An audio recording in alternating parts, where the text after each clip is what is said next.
a few minutes past the hour, so we're going to kick off. We'll probably still have a few people joining if they can come in from the sunshine to join us for this webinar.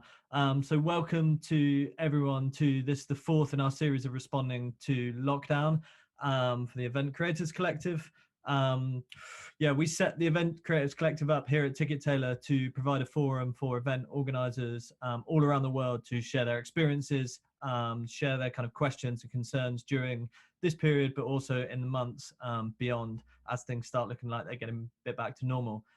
We've had three really interesting webinars so far, and you can catch up on those on our blog. We've got all the recordings and summary of what we talked through, but we've had workshops, courses and classes. We've had venues and promoters, and then last week was conferences and trade shows and expos. This week we are looking at festivals, so perfect weather for it here in London. Hopefully wherever you're joining it's the same. So before we kick off, just a little bit of housekeeping for everyone. The session is being recorded, hence why you've probably seen some of the pre-records on the blog. But we have all the attendees muted in video, so hopefully there's no issues there. We do have a chat functionality, so hopefully you can see that on your Zoom screen. If you'd like to introduce yourself, say what event you're from, it'd be really interesting to see where everyone's dialing in from. We also have a Q&A feature as well that's on the Zoom call. So if you go to the bottom of your screen again, you'll see Q&A, and you'll be able to post questions to our panelists. And we'll make sure we answer those. You can upvote them as well. So yeah, please do use that functionality. Just to let you know what we're going to run through today, we're going to try and keep it under an hour for you. I know everyone's on a lot of Zoom calls at the moment, so we'll try and give you 5 or 10 minutes back so you can grab a cup of tea or something between, probably something a bit colder, before your next call. But we are going to look at 3 things. So we're going to have the lockdown survey results. So at Ticket Tailor, we did a survey to event organizers, just asking them about how the lockdowns affected their business, their events. We got some really interesting survey results there, and we'll be looking at kind of particularly how that's impacted the festival world. Then we've got the panelists, so you might be able to see on your screen, we have David, John and Michael joining us, all run very different festivals, but yeah, we're going to hear about their experiences and ask them a few questions. We also have Emily joining for Ticket Tailor, keeping me on time and ensuring that we kind of get everything through. So we will kick off then with this survey. So yeah, it was mainly targeted at our Ticket Tailor event organizers. I know on the call we have a real mix of ticket platform users, but similarly to our Ticket Tailor users, we have a real range of events who answered the question. It was a couple of weeks ago now as well, so things are moving very quickly, but I think most of the feedback we got is still very relevant even a few weeks on, and it's mainly US and UK people who answered. So I know, again, with timings and things slightly different, so different parts of the world are obviously experiencing what's going on in very different ways, so I just thought I'd call that out. So first thing we asked people was, when do you think the new normal will start? So it's kind of really clear here what people are thinking, mainly that we'll probably, there's a good chance some stuff will start happening at the end of the summer, so you can see that kind of huge peak in September. But people thinking if it doesn't happen in September, it's probably going to be next year until things really start kicking in. So we'll definitely qualify that with our festivals who we have on the call to see if that's what they're thinking. Then we asked, what's been the impact to your events? So we said, have you had to cancel your events, cancel just some of them, are you postponing, or there's been no impact? So you can see pretty much everyone, there's been some sort of impact, with the majority of people cancelling at least some of their events, but then there's a decent proportion there that are postponing as well. So you can see, I guess, festivals there, some of the ones that are postponing are going to hoping that the lockdown's going to be easing towards the end of the year. So we'll see if that plays out.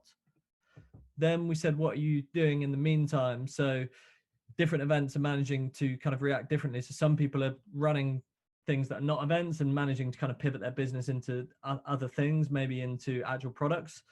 Some people are running their events in different ways. So particularly you know, when we're speaking to workshops, for example, they're obviously a lot easier for them to transfer to virtual events. And I think that's probably why you see there the white column for festivals is a lot lower there. Very difficult to run a festival in a completely different way with lockdown in play. And then the vast majority there of people waiting it out. So just, yeah, taking these few months to, I guess, see what happens, see what regulation comes into place and what those timings are.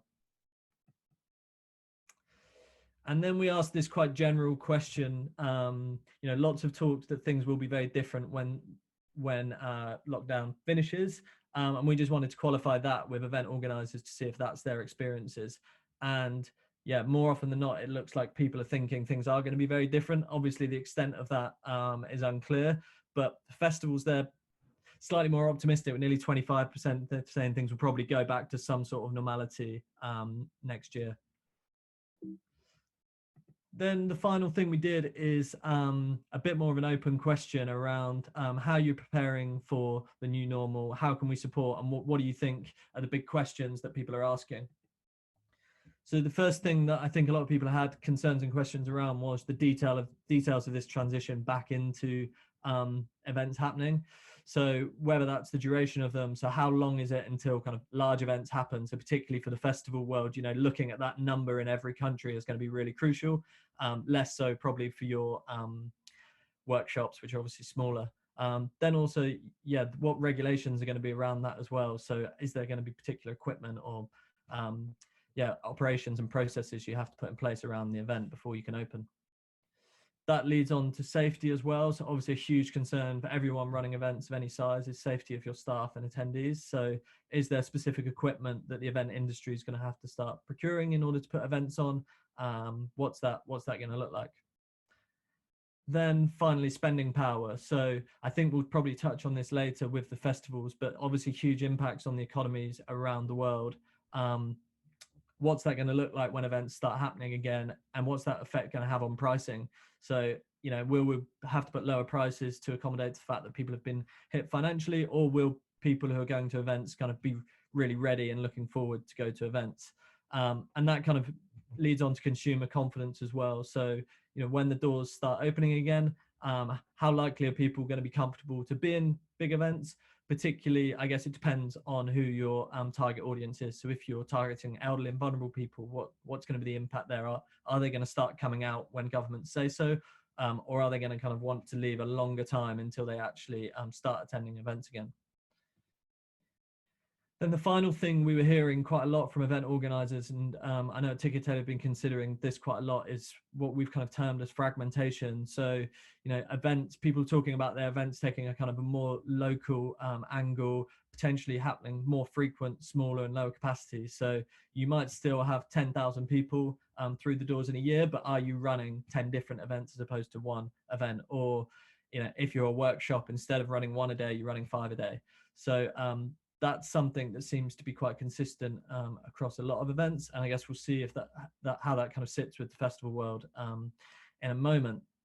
So with that said, we have 3 panelists today. We have John Walsh from Shambhala Festival and Canberra Events. We have David from Wilkeswood Reggae Festival and Michael Johnston from North Leeds Food Festival. So you guys can turn your videos on and come out from behind the veil. Brilliant. Perfect. Cool. So we're going to kick off. I'll stop sharing my screen so we can have the full faces there. Yeah, we're going to kick off just by having introductions from all of you to hear a little bit about what life was like before lockdown. So what were your events looking like? And yeah, what do you kind of do day to day? And then I guess how it's played out over the last few months and what life is kind of looking like now. So John, do you want to kick off? Tell us about Shambhala and Canberra Events. Yeah, sure. Hi. Hi, John. Yeah, I mean, obviously, the world has changed an awful lot over the last few months. We had quite a full event season, Canberra Events. We've got quite a small portfolio of events that we run ourselves, and then we're involved in various bits of event management work. So our season sort of was due to run from May through to September time. everything up to sort of the end of July has now passed by the wayside in terms of physical events. You know, we've personally have about 25 years of experience in events now, and we came out of a record shop years ago, and we've actually got to a point where we'd already sort of started to diversify into other bits of businesses, tech and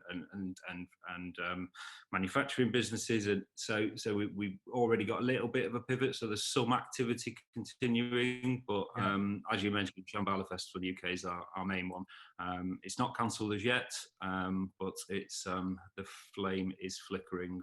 That's later in the year, later in the summer than that one, is it? Yeah, it's the end of August, Shambhala. And just for people who are potentially not in the UK, what sort of size is Shambhala? What sort of festival is it? It's 20,000 person capacity, vehemently independent. As I said, we're all about events that make a difference. So social impact, environmental impact, purpose beyond the pound is definitely a big part of what we do. You know, we've won lots of awards, but yeah, we've been a very organic growth, in a strong position again, because we do sell out, fortunately, in advance. So we sort of, whilst there is massive financial pressures year to year, in terms of making the decision, we've not had the sort of immediate impact of also still needing to sell tickets for it. So that is sort of one fortunate position. But yeah, it's certainly one of the best parties I know. And how long has it been going for, did you say? Shambhala itself was due to be our 20th anniversary this year. Oh no, that's terrible timing. Yeah. So there was big plans for it, and there will be even bigger plans for any future incarnation next year. Should it be that case? You know, we've done a few sort of festivals that were called or outdoor events leading up to that, but yeah, it's 20 years of it actually being called Shambhala Festival this year. Yeah, amazing. And so your events that were up to July, are you cancelling those, or is it kind of plans to postpone them and maybe do them later in the year? At the moment, things that have gone off the radar have basically been pushed back into next year. I think the uncertainty, and fortunately, some of the earlier stuff was actually more event management work that we were involved in, you know, whether it be sort of just consultancy or sort of more majorly involved in delivering and producing events. And the people that we were working with, sort of, you know, it was a discussion and decisions with them. You know, I know a lot of people involved and a lot of people that have postponed, but I think we just all felt within our world in Cambay that it was so uncertain to try and reschedule and rebook with no particular certainty that actually the safest move was rolling forward into 2021 for those activities. Yeah, that makes sense. Cool. Well, we'll definitely come back on some of those points later. David, do you want to introduce Wilkeswood Reggae Festival? Tell us a little bit about that. Yeah, sure. So Wilkeswood Reggae Festival has been going for about 5 years. We have about 5,000 cap. Small, family-friendly, big on family-friendly reggae festival. Live act sound system and spoken word, and also loads of, like, we put on loads of kind of organic kids activities that are free. Nice. It's very family focused. It's only a small thing, but we've got quite a loyal crowd, and we like to think we put on quite a decent party as well. Yeah, still a decent sized party. Yeah. And so when was your event planned for? So it was the third weekend in July. It always is. Our event is always as close to Haile Selassie's birthday as possible, being a reggae event. So it's usually about the third weekend in July. And yeah, we cancelled about 2 weeks ago, 2-3 weeks ago, really, because, well, we've been umming and ahhing, and there'd been very little guidance or guidelines, and really looking at other countries and how they were easing lockdowns and stuff like that. We sort of made that decision.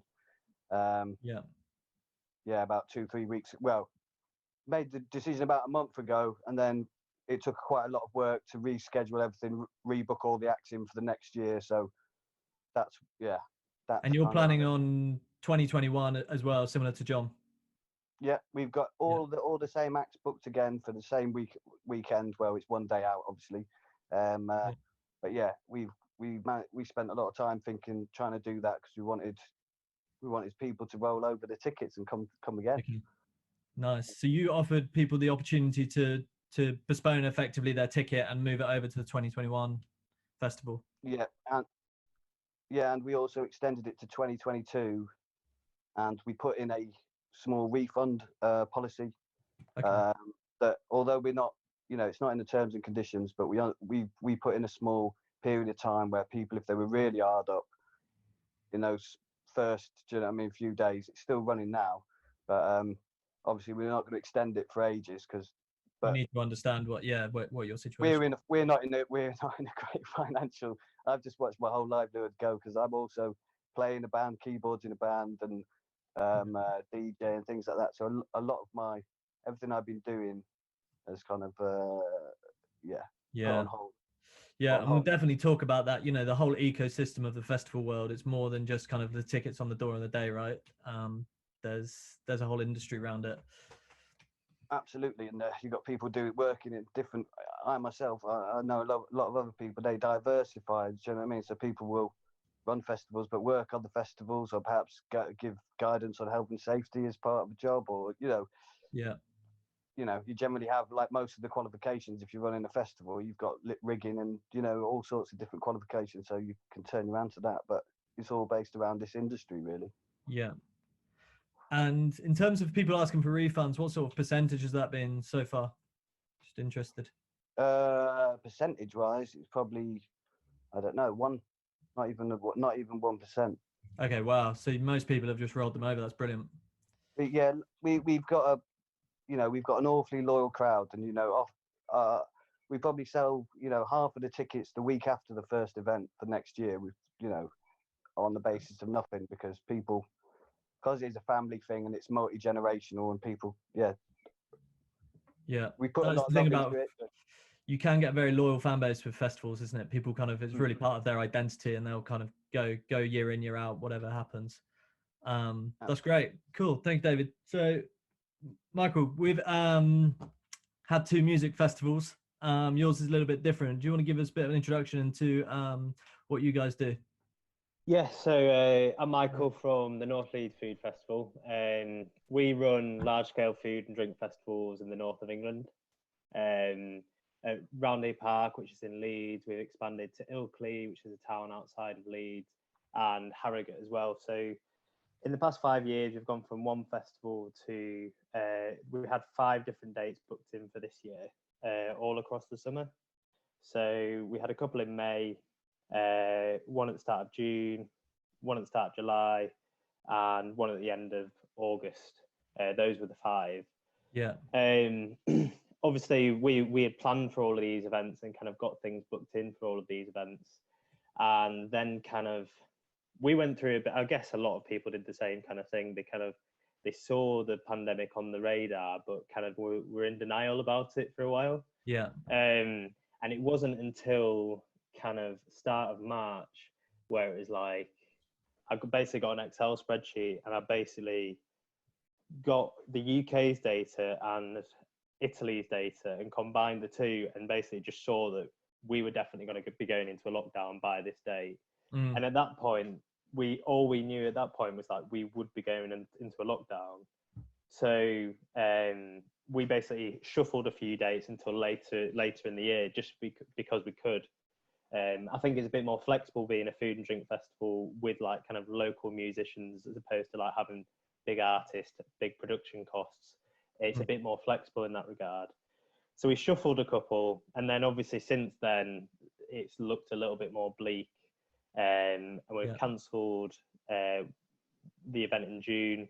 The one in July is now cancelled, which was one that was rearranged from May.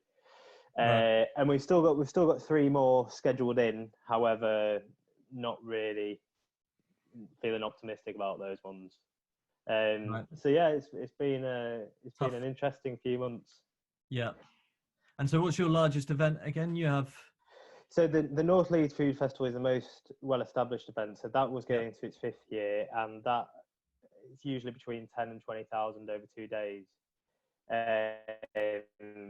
Very weather dependent, and like I say, different to the music festivals in that it's the kind of thing that a lot of people just turn up on the weekend. The weather's nice, they'll come down. So our attendances fluctuate quite a lot with how the weather is, and we do have like a core crowd that always comes down even when the weather's terrible. But with it being like a low cost event, it's one of those things that it does fluctuate quite a lot. Cool. Well, judging on the summer so far, it would have been perfect weather. Oh no, it's the dates that we've had so far have been like amazing weather as well. So quite depressing, but you know. Yeah. Cool. So the first thing I wanted to ask people about, so one of the points that came back from the survey was around the transition and kind of like how that would be broken down. And just each of you, whether you think it's like quite a binary thing, whether it's everything's completely open and the events are going to happen, or whether there's kind of a halfway house where you could run the event with some sort of social distancing in place. John, do you want to take that first? I know, like, you know, at Shambhala, for example, you know, obviously the crowd and the music is a big part of it, but is there kind of a way that you think it could play out with some tweaks to how you set it up? Yeah, I mean, it's a really important question for us, and like kind of there's an ethical perspective to this. You know, we've always kept the weekend of Shambhala very special, and the event is what it is, and it is about connections in so many ways. But those connections are you know, a large part physical connections, being in the same space and place at the same time. You know, I think everybody is considering different models and variations, and what you could do to work with extending situation and circumstances. I think it's a very tough one though for more festivals. I think being greenfield and having space, you know, depending on how much space you've got, is one thing. Being a sort of controlled environment in a sense, you know, like there's obviously a difference between an open gathering and a ticketed gathering, where at least you have got some form of control in terms of entry. I think for the moment, you know, certainly in terms of this year, then there's no way that we could produce the Shambhala that we want to produce and feel so sort of dearly about without, you know, if we did try and change things, it would change the event really quite dramatically. So it's looking a little bit further forward than this year in terms of how things might change. Yeah. And are you keeping an eye on, is there any other than the festival industry, another specific industry that you're kind of looking to as like, let's see how they do it and we can learn something from there? Yeah, I mean, I think like everybody, you sort of see it coming down the track, and you're listening to a lot of different aspects. You know, I mean, it depends where you're looking at. If you're looking at sort of demand and what type of events people would go to, you're looking at confidence, things like that, then you know, you are looking generally at the tourism industry. There's a lot of conversations at the moment about how much people want to get out and staycations again, which is something that's been around UK festival industry before. I think then also the sports world, you know, in terms of sort of mass gatherings, that's you know, obviously the importance to society in terms of entertainment, but underlying that, the massive financial pressures that are involved in that. I think, you know, that's the area that we're already seeing in football and different things, where people are really trying to find ways to make sizable gatherings happen again as quickly as possible. So yeah, you do keep your eye on industries, but I think it's also really important to reimagine our worlds, you know, specifically. I think there's a lot of opportunity in it. You know, we're quite a dynamic bunch, aren't we, in terms of event organisers? And I think, you know, everybody I see around me, whilst it being an emotional roller coaster, is rising to the challenge and really thinking creatively about it. And you know, I'm sure there will be differences and changes in the future, but yeah, and a status quo as it was before at the moment is quite hard to imagine, if I'm honest. Yeah. Michael, what about you? Is that similar kind of, you know, you don't have the big crowds, I guess, by a big stage, but are you guys thinking about, you know, what a socially distanced event could look like? It's difficult because I think for the kind of places where people gather, which would be in our case, kind of the live entertainment, the bars, the cookery theatres, the live music, that's where you are going to get some kind of crowding going on. Not like kind of a music festival crowding, but you are going to get people crowding together, and you're going to get people queuing up as well. And if we put measures in to kind of disperse that, then is that kind of just going to ruin the vibe and the feel of the festival anyway? Yeah. But then I think you've got further complications before that, in that you've got people's kind of what people are thinking about it, because people right now are just not even thinking about going to anywhere that's like a large gathering. So you've got to kind of think about what people are feeling and thinking at the time. So for us, we're not at this moment in time. I mean, we don't know how long this is going to last, but yeah, we're for this moment in time, we're kind of thinking about social distancing if it's still something that we need to do next year, but not this year, because it just feels too raw at this moment in time. Yeah. And just people's perceptions of consumer confidence. And then you've also, in our case, because we depend on traders so much, our trade is going to be confident in going to an event when consumer confidence is low. Yeah. So ultimately, the way out that we see is through kind of like data from the government having more data, and then the consumer confidence returning from more data. I know it sounds ridiculous, but from more data, more testing, and we see that as the way out at the moment, unless obviously it'd be the vaccine. Yeah. So it's really looking to government to kind of lead the charge in kind of building consumer confidence and actually kind of what it looks like to open events. Yeah, because it'd be very difficult otherwise. Really, it'd be very difficult for it to be allowed, I think. Yeah, that's cool. And David, what do you think about kind of consumer confidence as well? It's something you mentioned earlier. Is that something you're thinking about for next year as well, or are you kind of hoping it's kind of far enough away? No, I'm thinking about that for next year as well, because obviously, well, I've got a bit of time on my hands, so I can use that kind of future proofing. And the site we have, I can occupy it from May to September. We've been building up to like occupy that, because it's a farm site that's not in use May to September. Yeah. Because it's on a livestock. So that's what the farmer was looking for anyway. So we've got a huge amount of space that we don't use. And also a farmer who's happy for us to build infrastructure in that will be permanent. Right. As long as it doesn't impact too much. So, there's lots of options there. And what I've been trying to do is, like everyone else, kind of focus grouping and sending out questionnaires to customers of mine, different age groups, different kind of family situations, and just trying to gauge what their level of confidence is, what they'd like to see, what would make them feel more secure, and also asking whether they would mind incurring extra costs. For example, if every camp, would they want to rent a portaloo for themselves? Yeah. On a campsite, I could do that. I've got more than enough space so I could mark out pictures, and you could just rent a portaloo for yourself.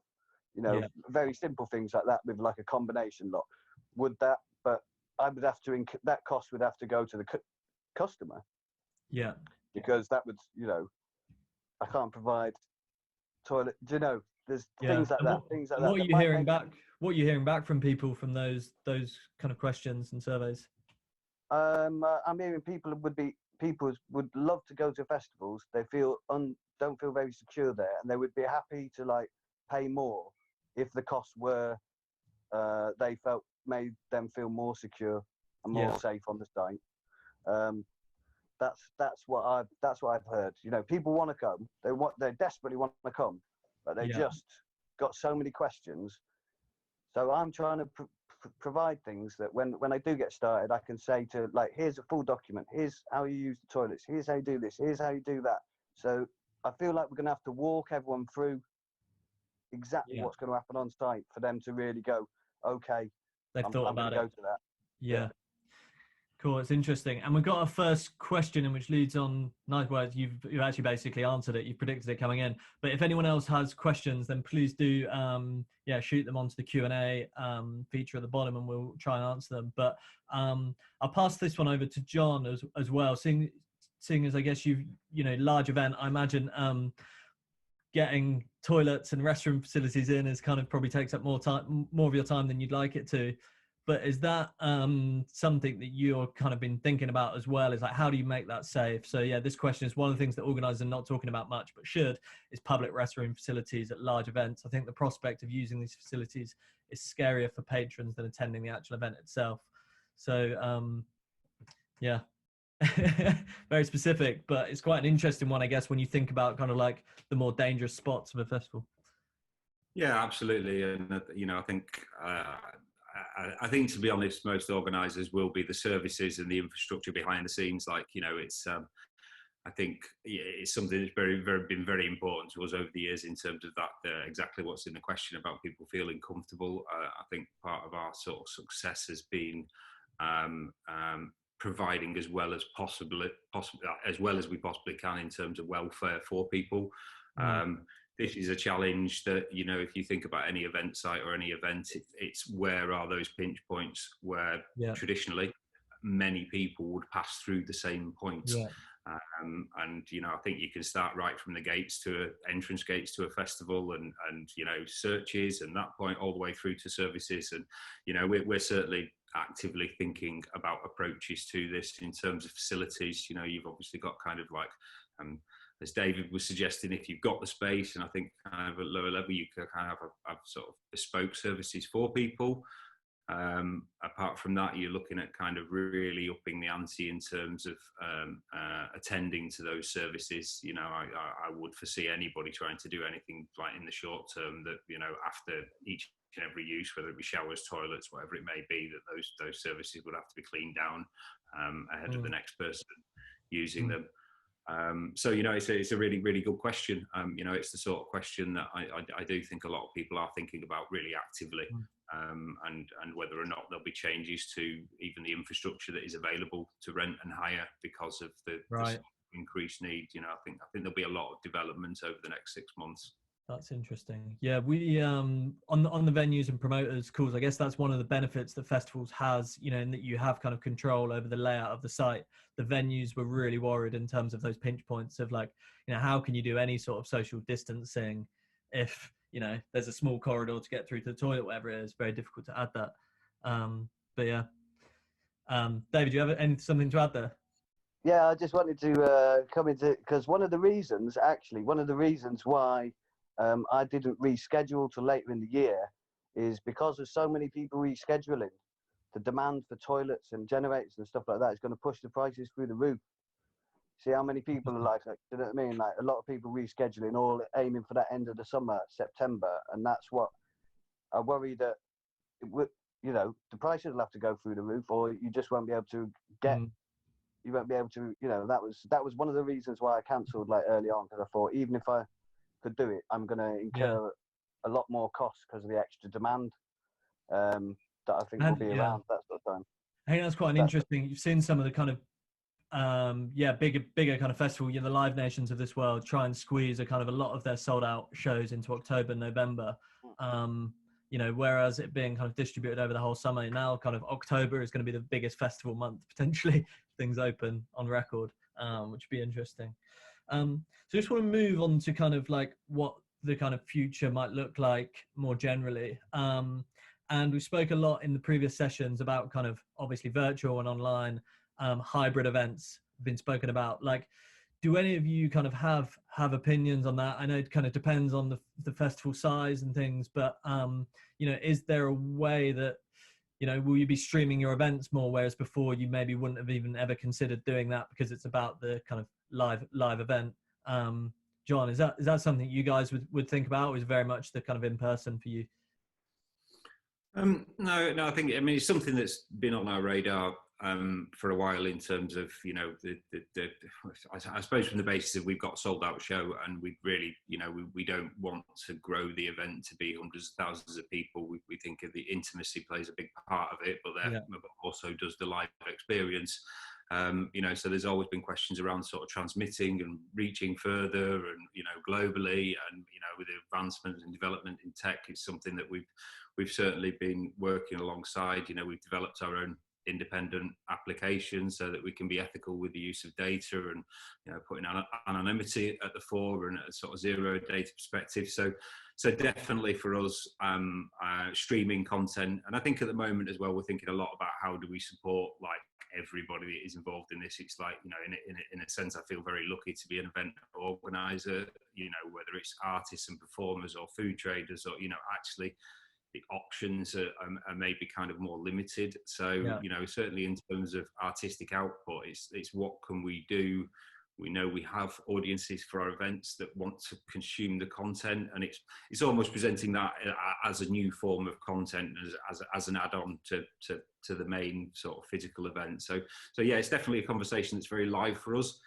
I think people, you know, already there's been so much sort of live streaming. Is there a fatigue developing? Yeah. And I think what I said earlier about, you know, protecting the nature, you know, and being the one-off nature of producing the live event, right? I don't think it will be us to necessarily pretend that we were doing exactly the same thing. We'd like to take elements of it in, but almost be more creative with it and do something that is distinct and different in a digital sphere. Yeah. You know, so yeah. That's cool. And Michael, what about you? Obviously, music festivals one thing, but it's difficult to do food virtually. Is that kind of anything you guys are thinking about from a content point of view? How you kind of pivot slightly? So for us, we've definitely been thinking about it to have like a virtual online food festival while this is going on, while there's no real food and drink festivals to attend. Mainly from the standpoint of kind of supporting the local traders, supporting the local chefs, the live musicians, live entertainment. And I do like the idea of like kind of it can still be a family event that you kind of click into different rooms and things like that. However, we've kind of realised that particularly with the chefs, all the restaurants are closed. They've kind of got other things they're worrying about at the moment. So we haven't gone ahead with that. And looking forward, we'd potentially look to record certain elements of the festival, but I mean, never say never, but at this moment in time, I wouldn't record any parts of the festival, mainly just because like, I think people crave that kind of like shared emotion feeling of like watching something, feeling something.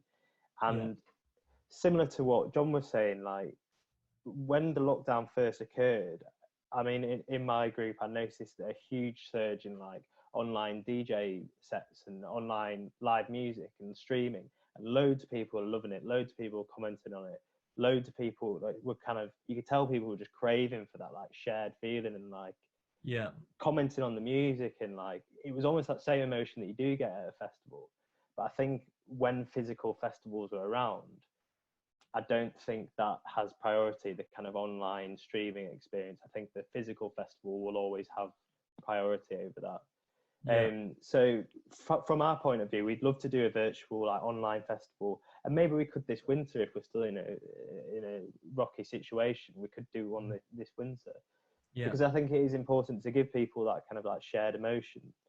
But I do think in the long run, a physical festival will always win, and I hope it does, because I just think there's a much bigger connection, both with the kind of music, the musicians, the performers, whether it's the chefs. It's a bigger connection as opposed to through a screen. Yeah, there's a reason why people go and sort of sleep on a camp bed for a long weekend at a festival and don't sit at home listening to Spotify for the whole weekend instead. Exactly. Cool. It'd be good just to move on to like what people kind of, any general trends people see kind of happening in the industry. David, do you kind of have predictions of like what the festival industry is going to change next year, or do you think it's really just a matter of getting back onto its feet and we'll start looking pretty similar, albeit, you know, slightly smaller in some places? What's your thoughts? Again with me, do you know what I mean? On this one, I think, future-wise, I think people have got lots of ideas, and I see lots of things for like the short term. And you know, I've looked into like all the drive-in concerts and drive-in theatres and all this stuff. I've got that. I've got it organised. I've got it budgeted, and I know, you know what I mean. But it was 6 weeks to get the FM license. You know what I mean. You've got there's quite a lot of stuff involved in that, and it is also an ecological nightmare if you've got 200 cars sat with their engines running. Right. Like, do you know what I mean? There's a lot more. People think that, oh, great, but actually, the impact of that, the realities of it, once you, once you actually go into it, it's, it kind of goes against a bit of our ethos, because we're kind of quite really sustainable, and like, a lot of the kids' things are all bushcraft and kind of. Yeah. So to like, do I want 200 people, 200 cars rather, in a big field with their engines running while they listen to a concert? But we're looking at stuff like that. I think, again, it will just go, it depends on what guidance we get from the government and how safe people feel. Because, also I see at the moment, I see a lot of people in the UK not feeling very safe, even when they get guidance from the government. Like certainly here, we've lost a bit of trust. And that worries me for our industry bouncing back sooner. So I'll be looking at the pubs.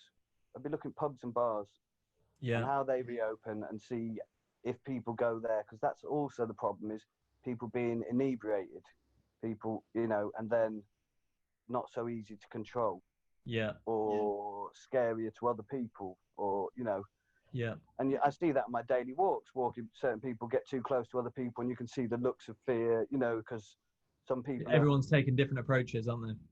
Absolutely. So it's interesting you mentioned about the drive-in thing. Some of the, especially when the lockdown was coming into play, and in some parts of the US where it's reopening, on Ticket Tailor, that really is some of the biggest events we're seeing at the moment, is kind of drive-in cinemas, drive-in theaters. I saw there's a big one in Denmark when they were reopening, a big one.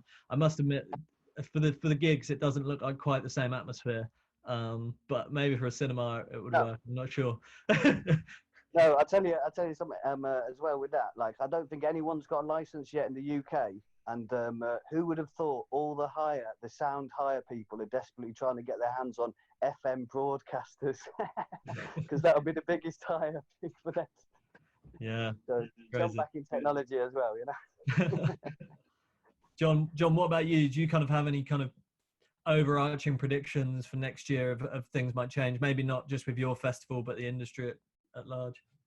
Yeah, I mean, I think there's inevitably going to be quite a lot of change. I think for anybody doing events, I think everybody's got to be conscious of the whole economy is shrinking, so therefore there's a trickle down there in terms of demand, and I think the industry will probably retract slightly in the sort of medium term. But it was very strong going into this, so I think it will recover as confidence builds. We've got in our worlds, there's a lot of stuff going on about kids going to school at the moment. For example, we do a few kids festivals and events, and it's like, is that safe? Is it really true that they don't transmit? And kind of, so what sections will come back ahead of others is another question. I think the biggest one, though, is probably the biggest unknown at the moment. We're not reliant on. We didn't used to even release the app until sort of 7 or 8 years ago. It was very much built from an experience and come and we don't sell day tickets. It's part of the weekend. But I think that international artists and touring side of things is going to be very interesting. I think one for bookers and agents, building a tour where you're going through different territories and different quarantine rules, and it lasts a different length of time. I think it's really, really challenging. So I think I think a lot of events will maybe be more focused on homegrown talent. Would be certainly something I'd suggest will happen in the short term. It'll at least sort of make slightly reduce the headaches that we're all facing. But apart from that, I do think there will be, changes in policy and practice and risk assessment, and it's always about mitigating and managing risk and what's acceptable. And that, go back to sort of Michael's point, it's about the data, it's about the science and understanding more and trusting in it, which at the moment it feels like we haven't got much that's very concrete. Yeah, it's interesting, isn't it? When you look at kind of like the broader economic impact, there's always kind of that question of whether it's going to breed creativity and kind of more independent things, more events and festivals and things like that, or is it going to kind of really have an impact on the risk appetite? You know, is someone going to be willing to put some of their life savings into their first ever music festival if, you know, that there's kind of fear of lockdown around the corner? Yeah, I mean, hopefully we're sort of massive supporters of the grassroots sort of end of things, you know, and I do hope that that will still remain fairly resilient. I think people will have more confidence to go to smaller events. If you were thinking of going to something that was 100,000 persons and not really, you know, like I think people will be more cautious over that. Whereas actually people starting up new creative events that, you know, maybe do have a little bit more spacing and are, you know, based on slightly different models. You know, I think there still will be room for that creativity and ingenuity, and yeah, you know, hopefully it doesn't negatively affect the sort of grassroots and startup creative side of things. Yeah. What about you, Michael? You speaking to people in Leeds, like other event organizers? Do you get kind of a sense of appetite for kind of next year and what things might look like? It's difficult to say really, because everyone has their own model and what's acceptable in terms of risk and what's not. I can only speak from our point of view really, and in that we're going to be approaching everything over the next year with like a kind of a cautionary approach, and we're speaking with all our suppliers and all our traders and just making sure that we're not doing more harm than good really. We want to give every event every opportunity to take place, and therefore we don't want to cancel anything too early. So we're going to kind of carry on as normal, and just kind of rejig and try and be as agile as we can, which like I said earlier, is when you've got, for us, our infrastructure costs will be a lot lower than a large scale music event with higher production costs and things. So we're lucky in the sense that we can be a bit agile. So it's a bit of a different problem for us than it is for kind of larger scale music events. I think that's the thing with festivals, isn't it? It's like the lead time for it is obviously like a lot longer than maybe you're a promoter or a venue, where you might be able to kind of, as soon as the guidelines change, you could be open within a couple of weeks and, you know, having shows. Like the lead time for, you know, Shambhala, I imagine, you know, it does take a good few months to kind of get going. So I think that's quite interesting, isn't it? It's like how the agility of the industry in terms of the ability to like reorganize and schedule, particularly over the next kind of 6-12 months. Yeah, and I think the kind of the benefit of inherently being a festival organizer is that you've still got that kind of high risk of the weather always in your mind anyway. So it weirdly feels like you've kind of almost prepared for this in your head, and the fact it's happening to everyone, it means it's not as bad as, like, say, a big weather problem. Like I feel terribly for Boardmasters, for example, cancelling again this year after last year. Like that's a real tough one to take. There's quite a few festivals, wasn't there, in the UK that got impacted last summer? It was that particular weekend that was just very windy ridiculously high wind and rain, stuff of nightmares. Yeah. Cool. All right. Well, it's 10:02, so I think we'll call it a day there. Guys, thank you so much for joining. All of you. It's really interesting to hear the different perspectives. I'm sure, the people on the call took a lot away from it.